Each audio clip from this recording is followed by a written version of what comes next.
2023 R1250GSA BMW. I've got big feet. I wear a 15.6E, so the standard shifter lever was not working for me too well with my big old feet.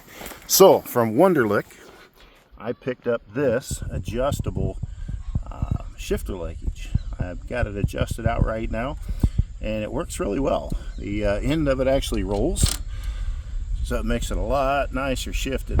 There's a positive and a negative set there that I can adjust that up, and I will do that here shortly. I'm going to lift that up and help me. Right now it almost hits the shift lever, or it just kind of touches lightly, so I can't push it out all the way.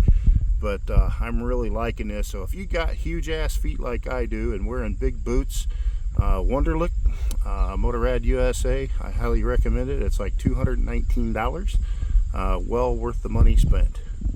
Thanks for watching.